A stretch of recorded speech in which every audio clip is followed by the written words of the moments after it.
오늘은 전도서 1장 1절부터 시작되겠습니다. 자, 1절 말씀을 보시면요. 다윗의 아들 예루살렘 왕 전도자의 말씀이라. 원문을 보면 이렇습니다. 예루살렘 왕 다윗의 아들인 코헬레트의 말들이니라. 우리 성경에서는 이 코헬레트를 전도자라고 번역을 했어요. 여러분 전도자 그러면 자꾸 뭘 생각하십니까? 이 전도하는 사람을 생각하시죠.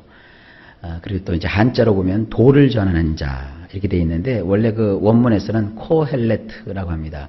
이 코헬레트는 뭐냐면 대중들 가운데서 말하는 사람. 여러 무리들이 모여 있다고요. 그러니까 지혜의 말씀을 들으려고 현자에게로 사람들이 가득 모여 있는 거예요. 그 사람들에게 교훈이 되는 말을 하는 거, 이런 거 일을 하는 사람을 코헬레트라고 합니다. 이 정도 단어는 우리가 조금 들어서 익숙하게 해 두시는 것도 좋죠. 코헬레트. 모든 사람들이 다 들어야 될 말. 어떤 특정한 사람만 듣는 게 아니라 귀 있는 사람은 다 듣고 깨달아야 되는 그런 말을 이제 이 코헬레트가 하고 있습니다. 그 말들을 모아놓았다. 이제 그런 뜻이에요. 자, 2절로 넘어가시면 전도자가 이르되 헛되고 헛되며 헛되고 헛되니 모든 것이 헛되도다. 이 5가지 헛되다 그랬는데 원문은 이렇게 되어 있습니다. 조금 다르게 표현되어 있어요.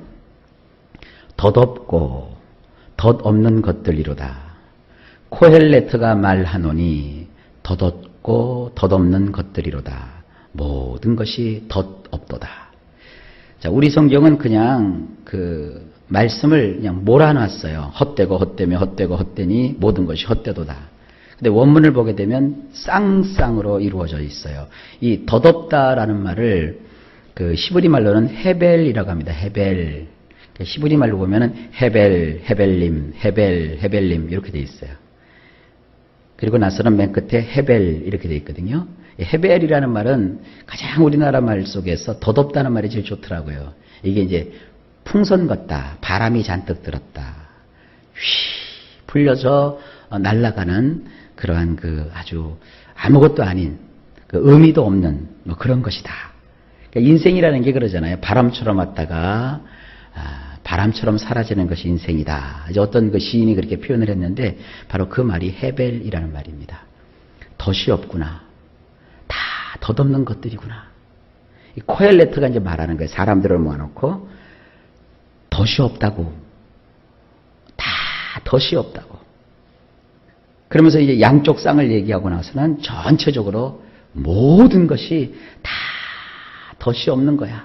이제 그렇게 얘기하고 있는 겁니다. 이제 그런 분위기를 느끼면서 말씀을 들어보십시다. 3절. 해 아래서 수고하는 모든 수고가 사람에게 무엇이 유익한가? 원문을 보면 이렇습니다. 사람에게 무엇이 유익하단 말인가? 태양 아래에서 그가 애쓰며 일하고는 있다지만 그의 그 모든 애쓰고 일하는 것이 말이다. 그러니까 사람이 열심히 공부도 하고 또 땀 흘려 수고도 하고 돈도 벌고 돈 벌기 위해서 그 먹지도 못하는 술도 마시고 해서는 안 될 일도 하고 또 하나님께 예배할 자들이 예배 시간도 빼먹으면서 그렇게 돈분소주하고 애쓰고 힘쓰는데 그래 그 애쓰고 힘쓰는 거 안다 이거예요. 그래 봤자 애쓰고 힘쓰면서 결국은 사람이 얻는 유익이 뭐냔 말이에요. 가끔 그 우리가 뉴스에서 접하지 않습니까? 소위 말하는 그 큰 직장에는 술상무라는 게 있더군요. 그분은 거래처를 확보하는 자들이에요. 그러니까 그냥 사람들을 만나서 맨날 술을 먹고 거래처를 튼다고 그러는데 결국은 일찍 그 사람이 병에 걸려서 죽었어요. 그걸 가지고 뭐 이것이 산업재해냐 아니냐 보상을 받아야 되느냐 말아야 되냐 하는데 그거 뭐 그 사람 정작 죽고 나면 혜택은 죽은 사람이 봐요. 가족들이 보는 거죠. 이게 다 덧없는 인생이에요. 얼마 전에 그 우리나라에서 불행한 사건이 있었죠. 우리나라 군함이 침몰하는 사건이 있었죠. 그때 한 46명 정도 되는 우리나라의 아주 귀한 젊은이들이 그냥 죽었어요. 비명 행사를 했죠. 그런데 그 보상 과정에서 그 아이와 어렸을 적에 아버지가 헤어졌어요. 그러니까 아이를 버린 거죠. 그런데 그 아버지에게 2억이라는 보상금이 주어졌어요. 그러다니 그 돈만 싹 받아먹고 또 싹 아버지는 사라진 거예요. 그런 거예요. 세상이라고 하는 것이 애쓰고 힘쓴다는 것이 그 아무것도 아닙니다. 사람들한테 제가 물어봐요. 아니 선생님은 어째 그렇게 열심히 밤낮 없이 수고하십니까? 이거요 목사님, 제가 내 자식을 위해서 이렇게 애쓰고 힘쓰는 겁니다. 그래요, 그건 좋아요. 근데 그렇게 애쓰고 힘써서 과연 그 자녀가 뭔가 이렇게 뭐 좋은 게 있겠어요? 그죠? 자기 공부하고 그냥 졸업하면 마는 거 아니겠어요? 그 미국의 그 청소년들이 우리나라 청소년들보다는 조금 생각이 건전한 것 같아요. 미국에는요, 18살이 되면 의당이 부모 품을 떠나려고 한대요, 아이들이. 그래서 대학을 다닐 때도 부모에게 돈 받아가서 대학 생활하고 하는 것이 그들에겐 굉장히 자존심이 상하는 일이래요. 그래서 미국 애들은 국가에서 애들에게 대출을 해줘요, 학자금을. 우리나라도 그거 지금 따라가려고 하는데 이자가 너무 비싸니까. 그냥 일단 18살이 지나면 자기가 학자금도 국가에서 대학 해주기 때문에 거기는 공부할 마음만 먹으면 얼마든지 공부할 수 있는 게 미국이에요. 유학생들은 다르죠. 왜냐하면 옛날에는 유학생들이 미국 가면 그 일자리를 줬어요, 거기서도. 그래서 애들이 유학 가서 공부를 해서 이렇게 성공하기 위해서 최소한 자기들이 가서 접시도 닦고 일을 했는데 지금은 미국 법이 바뀌었어요. 유학생들은 미국 가서 돈 벌어서 공부하지 말아라.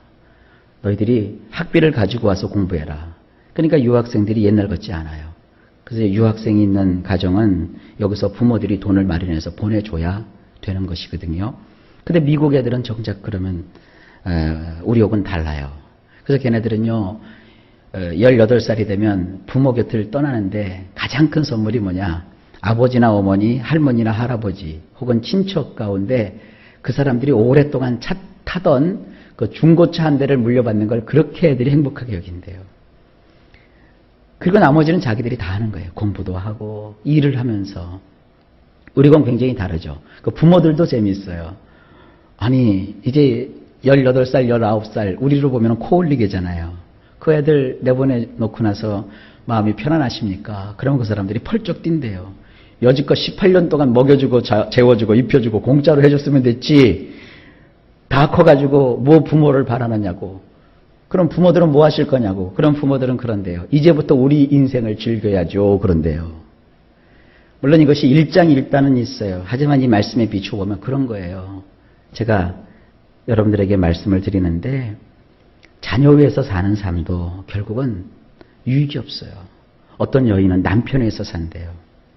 또 어떤 선생님은 제자로 해서 산대요. 예, 그 애쓰고 수고하는 거 다 훌륭해요. 하지만 결국은 태양 아래서 그가 애쓰고 수고하는 것이 그 사람에게 과연 유익이 있겠느냐 이거죠. 유익은 없는 거예요. 그러니까 고생하지 말라라는 얘기가 아닙니다. 그걸로 무슨 덕을 본다든지 또 그걸로 여러분들이 어떤 낙을 보려고 하지 마세요. 그럼 반드시 실망해요. 그냥 내가 부모니까, 내가 돌봐줘야 되니까, 내가 가지고 있는 거 좀 나누어줘야 되니까 이제 그 정도로만 생각하고 사셔야 병에 안 걸립니다. 대충 넘어갑니다. 4절. 한 세대는 가고 한 세대는 오되 땅은 영원히 있도다. 원문이 이렇습니다. 한 세대는 물러가고 한 세대는 들어오지만 땅은 긴긴 세월 동안 머물러 있도다. 우리나라 그 가곡 중에 그런 게 있어요. 산천은 유구한데 인적은 간 곳 없구나. 나 놀던 옛 동산에 혼자 와서 이렇게 서 있고 보니 그 옛날 동무들과 함께 놀았던 그네도 그냥 있고 나무도 그냥 있고 집들도 그대로 있는데 정작 사람들은 하나도 없구나. 그런 그 식구가 있다고요. 이게 그런 걸 연상하게 되는 겁니다. 한 세대는 왔다가는 머물러 있지 않고 그냥 물러가잖아요. 세대가 가잖아요. 언제까지 우리가 땅에 머물러 있겠습니까? 다 가는 거예요. 그렇지고 그걸로 끝나는 게 아니라 다른 세대가 또 오잖아요. 사람이라는 것은 이렇게 돌고 돌고 계속 바뀌어요. 하지만 사람이 살고 있는 이 지구 땅은 긴 세월 동안 머물러 있어요. 우리 성경에는 이것이 영원히 있다고 하는데 땅이 영원하다고 말하고 있지 않아요. 성경은 오랜 세월 동안, 사람보다는 좀 긴 세월 동안 이 지구 땅덩어리가 그대로 있다는 거예요. 그러니까 변하지 않는 이 자연 환경 속에서 변하는 건 사람밖에 없다는 겁니다. 여러분, 인생이라는 것은 이렇게 자꾸 변하는 거예요. 그러니까 내가 쥐었다 하고 해서 그게 다 쥐인 게 아니에요. 내가 성공했다 해서 성공한 게 아니에요. 그러니까 누가 성공했다고 해서 부러워하지 마세요. 누가 실패했다고 해서 얕잡아 보지 마세요. 인생이라는 것은요, 왔으면 가는 거예요. 쥐었으면 노는 거예요. 묶였으면 풀리는 거예요. 그러니까 기쁜 일도 계속되는 게 아니고요. 슬픈 일도 계속되는 게 아니에요. 그거 이길 수 있어요. 그거 넘어설 수 있어요. 다 할 수 있는 거예요. 왜냐하면 인간이 하는 것이기 때문입니다. 자, 그 다음에 5절을 보실까요? 해는 뜨고 해는 지되 그 떴던 곳으로 빨리 돌아가고. 원문 이렇습니다. 떠올랐던 태양도 들어가는 태양이 되나니 그가 서 있던 곳으로 헐떡거리며 들어가니 곧 그가 떠올랐던 그곳이니라. 이건 이제 보면은 어떤 과학적인 시선으로 보면 이것은 이미 성경은 지구가 자전하고 있다. 이것을 여기서 보여주고 있기도 하는데 뭐 지금 쓰잘데없는 무슨 과학적인 얘기를 하고 싶지는 않습니다. 인생의 교훈을 삼아보세요. 저 유구한 태양도 결국은 태양도 어때요? 떴다가 또 어떻게 해요? 태양도 역시 진다고요. 태양도 지는데 인생이 안 지겠어요? 그러니까 높은 자리에 있을 때 자기가 아주 이제 다 된 것처럼 막 살면 안 돼요.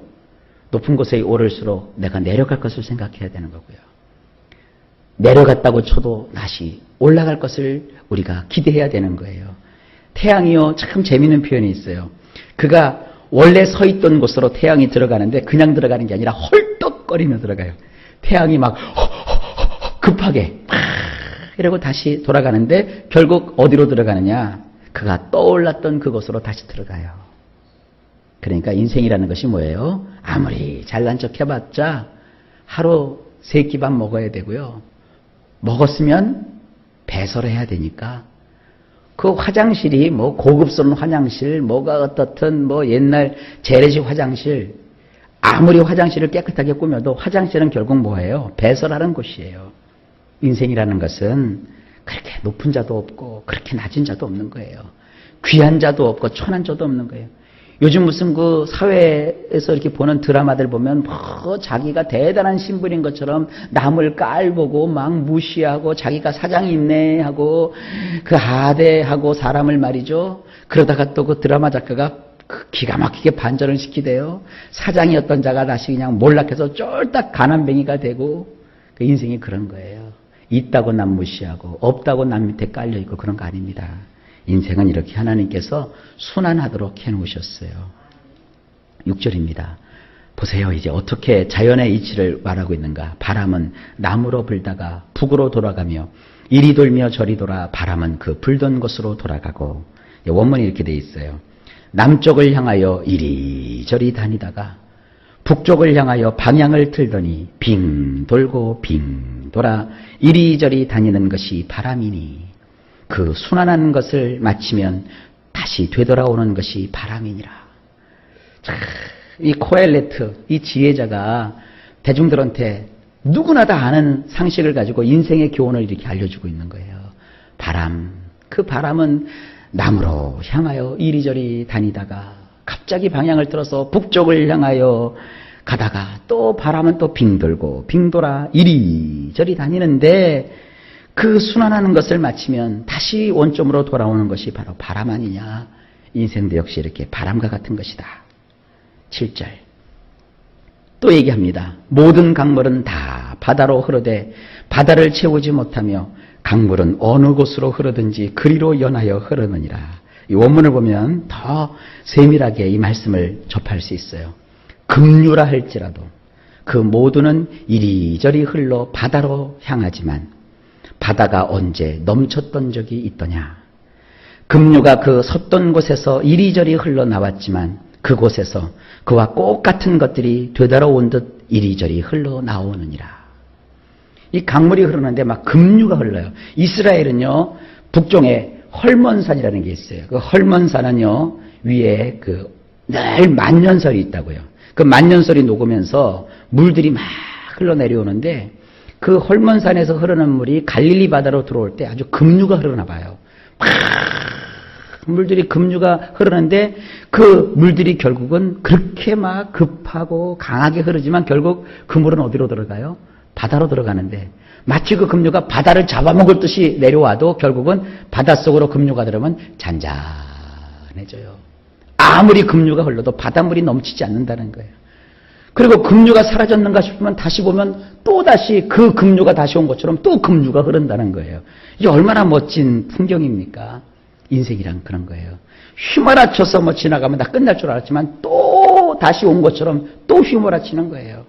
그러니까 이 세상에는 행복도 없고 이 세상에는 영원한 평안도 없고 그렇다고 해서 불행하고 그 급류와 같이 흐르는 그 엄청난 시련과 사건이 있다고 해서 우리 인생이 망치는 거냐? 그러지 않아요. 여러분 우리가 찬양할 때 급류 같은 주님의 은혜 그래요? 바다 같은 주님의 은혜 그래요? 주님은 바다 같은 주님의 은혜를 주시는 거예요. 그러니까 우리가 아무리 노도강풍이 일고 우리 인생이 괴롭고 힘들더라도 주님의 은혜 십자가 앞에 나와서 주 앞에 거하면 그 모든 것이 쫙 잠잠해지는 거야. 그러니까 주님 앞에 와서 은혜를 받고도 잠잠해졌다고 주님을 또 싹 떠나서 세상 나가보면 거기 또 급류가 또 흐르는 거예요. 그러니까 바다 같은 주의 은혜가 오는데 거하셔야지 자꾸 급류 같은 세상에 휩쓸리지 마십시오. 마지막으로 8절 모든 만물이 피곤하다는 것을 사람이 말로 다 말할 수는 없나니 눈은 보아도 족함이 없고 귀는 들어도 가득 차지 아니하도다. 원문을 보면 이렇습니다. 모든 일들은 넌더리가 날 뿐이니 사람이 능히 말로 할 수 없느니라. 두 눈으로 아무리 본다 해도 만족스럽지 못하며 귀로 아무리 듣는다 해도 채워지지 않는도다. 이게 뭐예요? 인생이라는 거예요. 우리 성경에는 이 피곤하다 이렇게 번역을 했는데 원래 원문에는 피곤하다라는 말도 있겠지만 그 말보다는 이 넌더리가 난다. 이 넌더리 나는 게 뭐예요? 아이고 이런 게 이제 넌더리를 치는 거예요. 사람이 겪는 모든 일들은 다 넌더리가 날 뿐이에요. 이런 말 하지 마세요. 아이고 그 사람은 그런 줄 몰랐어. 아유 어떻게 그런 사람이 그런 일을 한대. 다 그런 거예요. 괜히 놀라지 말아요. 아이고 사람을 믿었던 내가 바보지. 믿긴 왜 믿어요. 다 세상 일은요 성경대로 보자고요. 넌더리가 날 뿐이에요. 사람이 능히 말로 할 수 없어요. 그런 일을. 이런 걸 보면은요 우리가 다 머리 깎고 산으로 들어가야 될 것 같아요. 그죠? 근데 이 전도서는 산으로 들어가라는 얘기가 아니에요. 이런 인생의 덧없음을 깨닫고 결론이 그거예요. 창조주 하나님께로 돌아오라 이거예요. 눈으로 아무리 보아도 만족스럽지 않아요. 하루 종일 영화관에 처박혀서요 영화를 봐도 눈이 만족할 것 같습니까? 하루 종일 텔레비를 틀어놓고 그 영상을 즐긴다고 해서 눈이 만족할 것 같습니까? 세상 온 도서관을 다 다니면서 책을 다 본다고 해서 눈이 만족스러울 것 같습니까? 세계여행을 수천 번, 수만 번을 해서 다닌다고 해서 우리가 눈이 만족할 것 같습니까? 아닙니다. 우리 눈은 만족스럽지를 못해요. 그러니까 어떤 조건 갖고 만족하지 말고 내 주어진 환경 속에서 주님을 바라보며 주님 한 분으로 만족하는 인생이 돼야 돼요. 귀로 아무리 들어도 채워지지 않아요. 뭐 요즘 그 전철 타거나 버스 타면 젊은 사람들 다 귀에다가 리스버 꽂고 막 흔들면서 뭐 별 음악들을 다 들어요. 난 무슨 고상한 음악이라도 들는 줄 알았더니 쇼바 12 막 이런 노래만 듣고 있고 막 끄떡끄떡 대요. 그렇다고 그 귀가 만족스러워요? 사실 저는 애들 키울 때 이 리시버를 못 꽂게 했어요. 이 리시버를 꽂고 자꾸 뭘 들으면요 귀가요 섬세한 소리를 못 들어요. 그러니까 요즘 애들이요 음악 좋아하는 애들 다 가는 귀가 먹었어요. 못 들어요 조그마한 소리를. 그러니까 풀잎에 있는 이슬방울 떨어지는 소리도 못 듣고 귀뚜라미가 울어도 가을이 왔는지도 모르고 매미가 울어대도 그 소리가 뭔지를 모르고 사람들의 심령 속에서 쿵강쿵강하며 들리는 소리가 뭔지를 몰라요.